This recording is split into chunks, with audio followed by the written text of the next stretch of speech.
Saya dirampok sama begal, lapor sama polisi, kemudian polisi datang tepat waktu.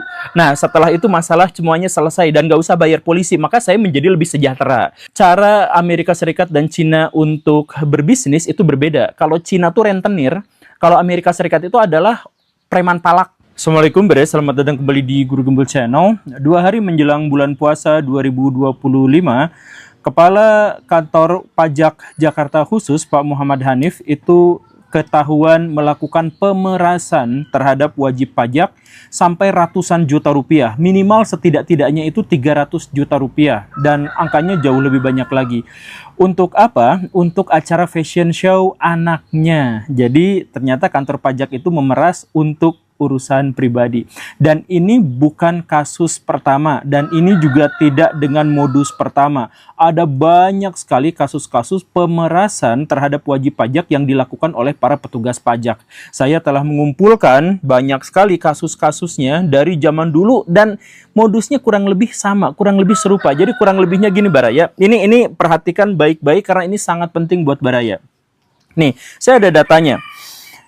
Jumlah peraturan tentang pajak di Indonesia itu mencapai 6.140 pasal. Luar biasa kan? Dan karena itu maka tidak banyak orang yang tahu terkait dengan masalah ini. Bahkan yang kemarin 14 Februari 2025 itu ditambahkan untuk aturan pemeriksaan pajak saja itu sampai mencapai 204 halaman dan penyidikannya mencapai 50 halaman. Itu yang terbaru. Jadi yang lain dihapus, ini yang terbaru dan sebagainya. Ini menyebabkan apa? Ini menyebabkan pajak itu begitu rumit, begitu sulit sampai ada konsultan pajaknya, ada pengadilan pajaknya karena ini memang membingungkan. Tapi hal yang sangat disayangkan adalah bahwa rakyat Indonesia tidak mendapatkan edukasi dan sosialisasi terkait dengan pajak. Dan bahkan setiap kali aturan itu berubah dan berganti sama seperti yang 2025 tanggal 14 Februari itu Baraya juga nggak tahu kan, itu juga ada perubahan sampai ratusan halaman, ratusan pasal, itu nggak ada yang tahu juga, nggak dikasih tahu juga. Nah tapi walaupun tidak dikasih tahu, tidak disosialisasi, tidak diedukasi, itu rakyat dianggapnya tahu, sehingga apa? Sehingga banyak sekali rakyat Indonesia yang terjebak karena masalah pajak. Makanya gini Baraya, banyak di antara Baraya yang saya yakin adem ayem, nggak ngaruh apa-apa, biasa aja pajak nggak akan gini, toh saya sudah bayar pajak begini, toh nanti gaji saya sudah dipotong begini. Hati-hati Baraya, jangan sampai seperti itu. Karena modus petugas pajak adalah yang nakal-nakal gitu ya. Adalah Baraya tuh sudah ketahuan bahwa ini belum bayar pajak tahun ini, belum bayar pajak segini-segini dan sebagainya, tapi dibiarin, diantepin, diabaikan. Nanti setelah ada sanksi, setelah apa, setelah akumulasinya cukup besar, maka Baraya baru ditagih. Dan itulah yang menyebabkan banyak orang di Indonesia kaget. Hah? Pajak saya kok segini? Teman saya usaha, dia punya perusahaan kecil UMKM gitu, pajaknya ternyata 600 juta, pajaknya sampai sekian miliar, dan dia kaget, dia tuh nggak pernah dikasih tahu, nggak dikasih sosialisasi dan sebagainya. Bukti bahwa petugas pajak itu nggak pernah ngasih sosialisasi itu terlihat dari misalkan gini Baraya, tahu nggak kasus yang kemarin Dokter Tompi itu setelah digerebek rumahnya sama Atta Halilintar, gak ada hujan, gak ada angin, tiba-tiba didatangin sama petugas pajak. Ini Pak, tolong pajaknya sekian. Dia kaget. Jadi petugas pajak itu mengabaikan, nanti pas udah viral, pas udah ketahuan gede banget, kaya raya, baru dia datang. Gitu. Coba, Gojali NFT, Baraya ingat nggak kejadian tahun 2022? Dia kan kaya mendadak, gara-gara fotonya itu terjual sekian miliar gitu kan. Itu tiba-tiba didatangin pajak. Sebelumnya kemana aja itu petugas pajak? Gak ada, diem santuy-santuy aja. Kemudian misalkan kasus Ustadz Solmed, flexing rumahnya kayak gede banget gitu kan, sekian puluh miliar. Nah udah flexing itu tiba-tiba didatangin kantor pajak gitu dan sebagainya. Jadi mereka tuh gak dikasih tahu, gak ada sosialisasi, gak ada apa, dianggapnya tahu walaupun peraturannya sampai 6.000 pasal dan sebagainya. Nah setelah mereka cukup untuk disanksi, cukup untuk apa, baru mereka dikasih tahu bahwa pajaknya itu sekian-sekian gitu. Nah setelah itu si wajib pajak itu kan bingung, galau. Aduh gimana dong saya ini tiba-tiba gini. Nah itu nanti petugas pajak menyarankan ke konsultan pajak aja Pak. Nah konsultan pajak itu temenan aja sama orang-orang nakal itu tuh, ini yang oknum-oknum nakal ya, temenan mereka tuh. Nah setelah temenan datang ke konsultan pajak, Pak saya segini, pajak saya tuh 1 miliar gini. Oh nggak usah khawatir, gini aja Pak, mau diselesaikan sama saya, semuanya selesai, kasih saya 100 juta, semuanya selesai. Nah itu modusnya tuh gitu. Itu yang dilakukan sama Rafael Alun Trisambodo. dan teman-temannya, bukan hanya satu, banyak orang gitu di sana tuh. Jadi kita udah kaget, takut karena nggak ada sosialisasi, aturannya begitu beribet dan sebagainya. Nah, setelah itu kita disuruh datang ke konsultan, sama konsultan diselesaikan. Akhirnya apa? Ke negara nggak masuk, kitanya dirugikan, tapi si konsultan pajak dan mafia-mafia pajak di sana itu kaya raya. Nah, dan ini sebenarnya sudah dalam tanda kutip ya, sudah diprediksikan oleh Ibnu Khaldun. Ibnu Khaldun sampai mengatakan bahwa salah satu karakteristik dari negara yang akan hancur itu adalah ketika dia sudah mulai bermain-main dengan pajak. Kok bisa seperti itu? Simak videonya sampai tuntas, kita ulas dalam perspektif ilmu pengetahuan. Yuk kita mulai.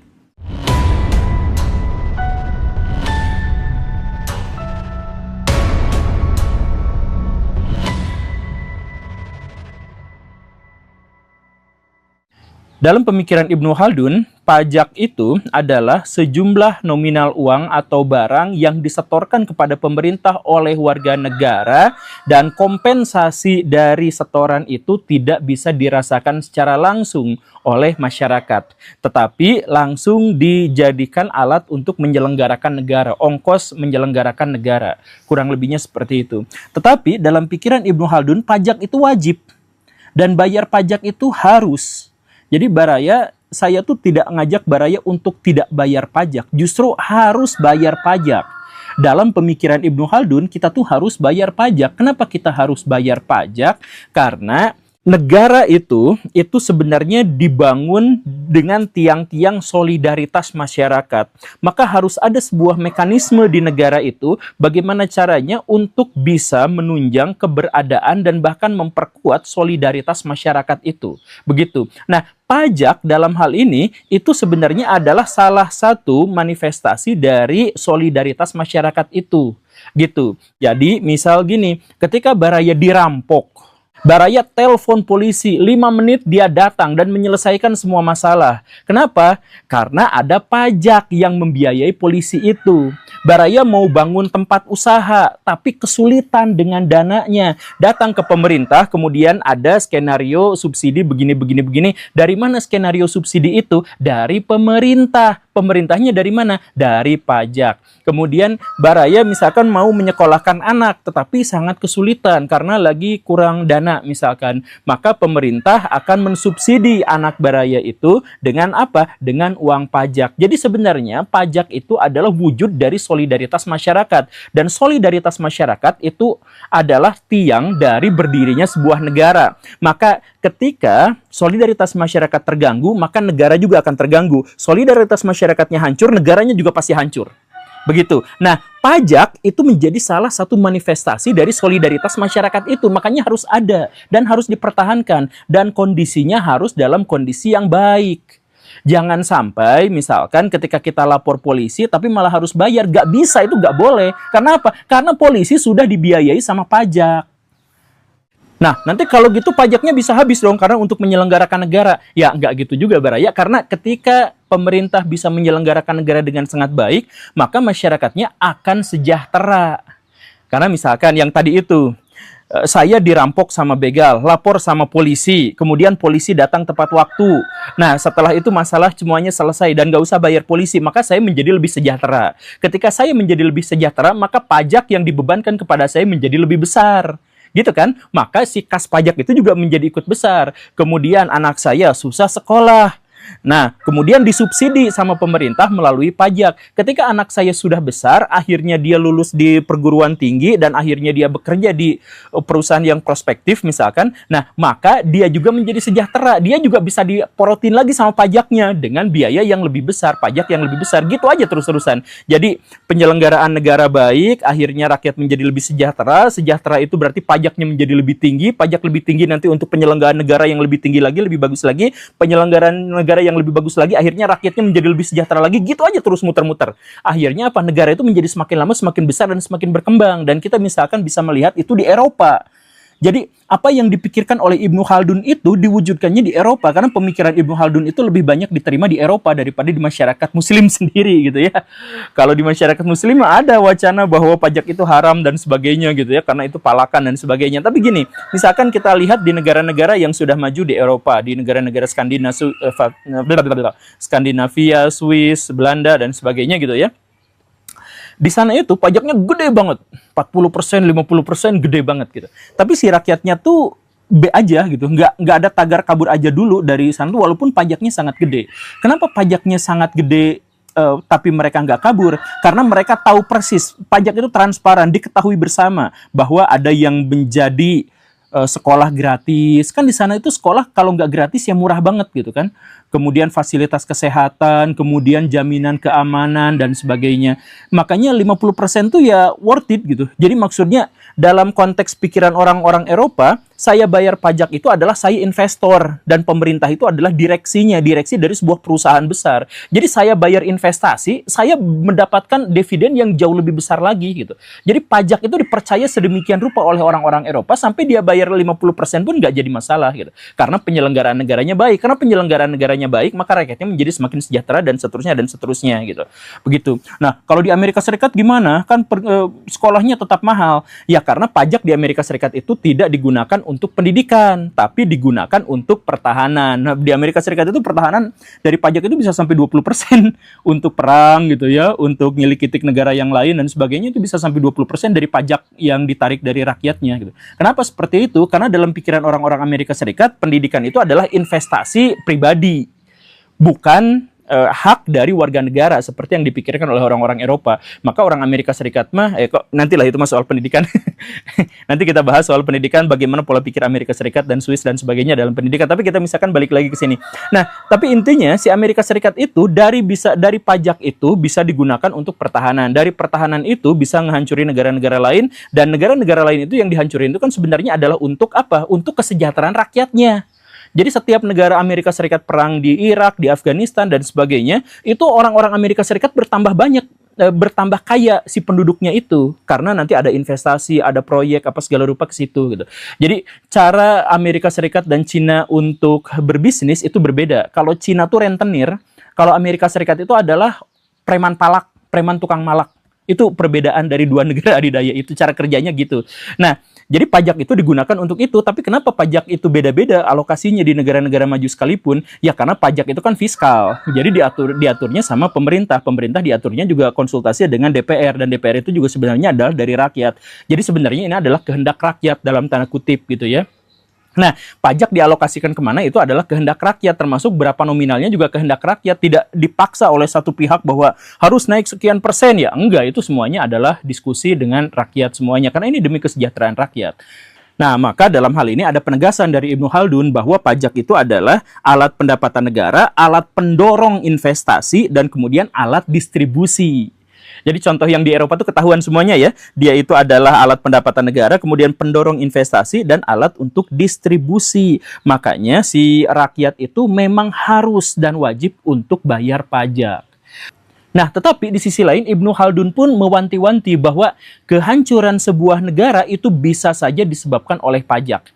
Skenario besarnya seperti yang diketahui tadi itu ya, bahwa sebuah negara itu bisa ada ketika solidaritas masyarakat ada, dan solidaritas masyarakat itu bisa ada ketika dia termanifestasi, di antaranya adalah dengan pajak, begitu kan? Nah, tapi pajak itu juga bisa menghancurkan. Bagaimana skemanya? Salah satunya begini yang ditawarkan oleh Ibnu Khaldun. Ketika negara narik pajak dari rakyat, maka pajak itu akan berkumpul di satu tempat dalam jumlah yang sangat besar. Nah, ketika jumlah uang berkumpul dalam satu tempat dengan nominal yang sangat besar, si pengelolanya, pengelola pajak dalam hal ini, itu bisa saja imannya luntur. Lihat duit tuh imannya hancur. Jadi dia mulai korupsi. Gitu, korupsi pajak. Nah, ketika korupsi pajak itu terjadi, si negara bingung. Kok alat penyelenggaraan negara jadi berkurang duitnya? Kok bisa seperti ini? Nah, untuk bisa mempertahankan status quo penyelenggaraan negara harus seperti ini, tapi uang pajak berkurang, maka asumsinya adalah ya udah pajaknya naikin ke masyarakat. Maka si masyarakat itu akan diporotin menjadi lebih besar lagi. Nah, jadi kalau misalkan di sebuah negara ada kenaikan pajak yang kenaikan itu di luar angka inflasi, misalkan, maka curigailah bahwa negara yang dimaksud itu korupsi pajak atau dikorupsi pajaknya. Itu salah satu indikasi yang ditawarkan sama Ibnu Khaldun.